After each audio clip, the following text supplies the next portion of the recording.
Hey guys, welcome back. Estelle here, bringing you a video of carrier domination. This is actually League play. I love the way how Activision has tried to incorporate competitive gaming into their game. I'm not quite sure about all the extra COD, COD TV stuff, but this is actually very cool. This is a cool feature that I really like.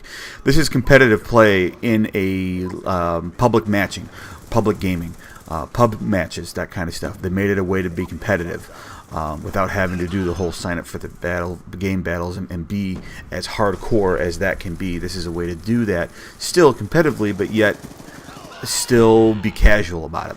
And I think Activision did a real nice job. I'd hope to see, and honestly, I think I expect to see this kind of form of gaming in previous or in upcoming releases of COD. In some fashion, maybe not exactly like this, but some fashion. However, let's move on to what's going on here. This isn't actually a great monster gameplay by me by any stretch of the imagination. If you guys have been following me at all, I'm not the greatest player. I'm not that kind of. I don't post videos because of those reasons. I post them for other reasons, educational things first and foremost, because I am a teacher, and I'll get into that in a bit. And also, too, I enjoy making videos. So there you go. Basically, it's one kill stick that sets me up pretty well. So we'll get into that. But I did have some pretty cool kill cams at the end of this thing for myself and my buddy. But let's get going on with the task at hand here. Black Ops, I'm still, like I said, I've always will say it, I am still a fanboy, even though the game has frustrated me. I've gotten a little bit COD fatigued a little bit. So I've been taking a slight step back working on some computer gaming that I enjoy playing, along with some other PS3 games. But we did, big news, got the first major patch of this game's life. A lot of people were, including myself, were disappointed at this patch because they did not address the issues that people want addressed. In fact, they hardly, if anything, look at that nice little turnaround on that dude, didn't address it at all. They addressed stuff that does need to be taken care of, but people consider that more of a housekeeping thing. Nerfed a lot of guns, tweaked these pieces of equipment, fixed some bugs. I guess theater mode had some issues, and of course, which I'd like to see too, they got rid of the hack or bug glitch that you could get up to 10th prestige or whatever. I don't know too much about it because I don't do that kind of stuff. So moving on. What they did not address was obviously the latency slash lag compensation. People have now come to nowadays, that since the game has been out for a month or whatever it's been, have come to deal with it in their own way, have compensated the best they can. A lot of people still run the subguns even with the patch and the nerf. Look at that, only one tick. Even with the patch that nerfed a lot of the subguns, put more recoil, this, that, and everything, tried to make them less overpowered, like people like to say. People are still using it, including myself. I still prefer subguns as my weapons of choice when playing on this game, pretty much exclusively for any match, any map, excuse me. Because I still find that the assault weapons are still over cumbersome and a pain in the ass to move. However, I've yet to, but I'm going to put the retractable stock on it, which is supposed to make you draw the weapon up faster from its rest position when it's hanging down on you to bringing it up to aim down sights. It's supposed to be faster. That's what the stock does.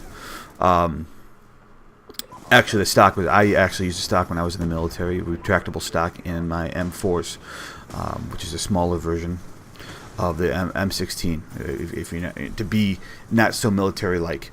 So that was pretty cool. So those were pretty neat to have, especially when I was in Iraq with those gun trucks and trying to live up there in a turret.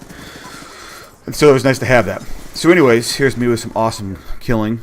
And the dude, I don't know who's worse, me for having shitty shooting like that, or the dude not being able to kill me because of my shitty shooting. I don't know who's worse. Anyways, so hopefully in the next patch or so, they're going to be finally address the lag compensation issue. Drop shotting has basically been taken out of the game for the most part. You can still do it, but it's not as prevalent as it used to be. I don't know if that was by design or just as a byproduct or side effect of the way the hit detection is.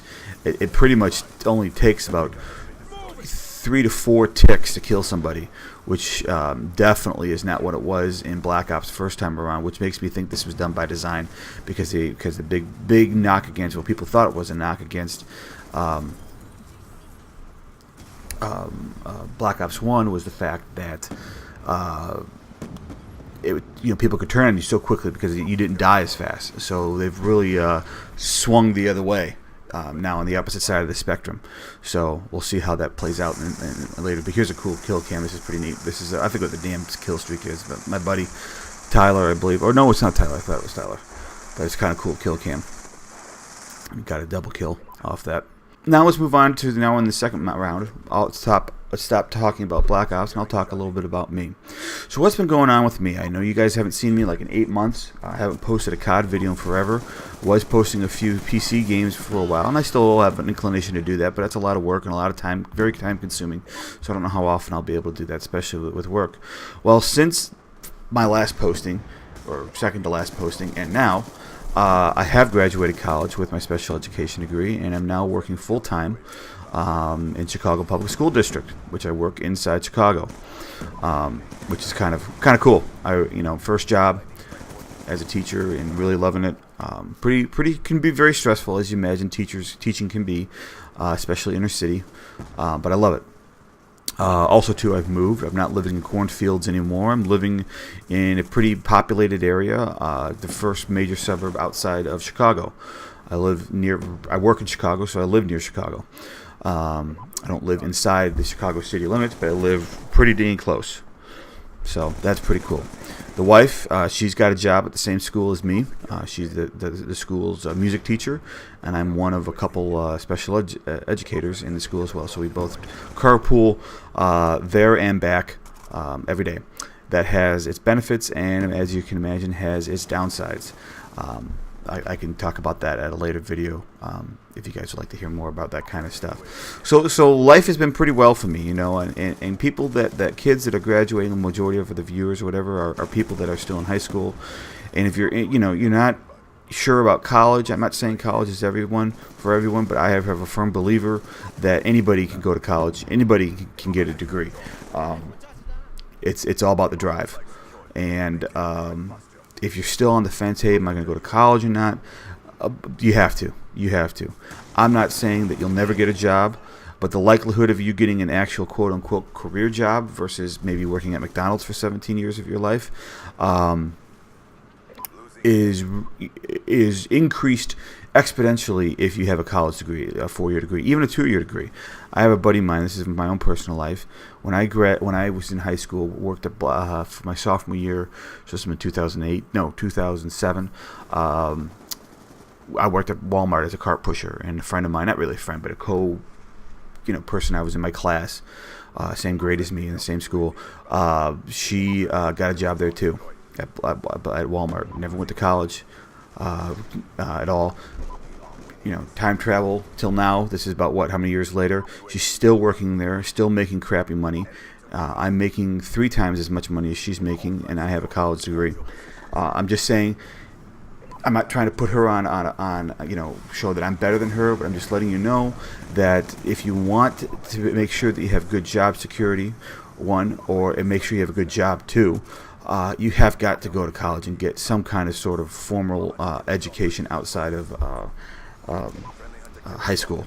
And I highly recommend that you do that. If you want any questions about that, you want me to talk about my experience through college, since I graduated a lot later in life, not a lot, but a few years later, later in life, I can talk about that. Let me know. This is pretty much my passion, my focus for my career, so I know about this and what I'm kind of talking about, if you know what I mean. But let me know. I'll talk to you guys later.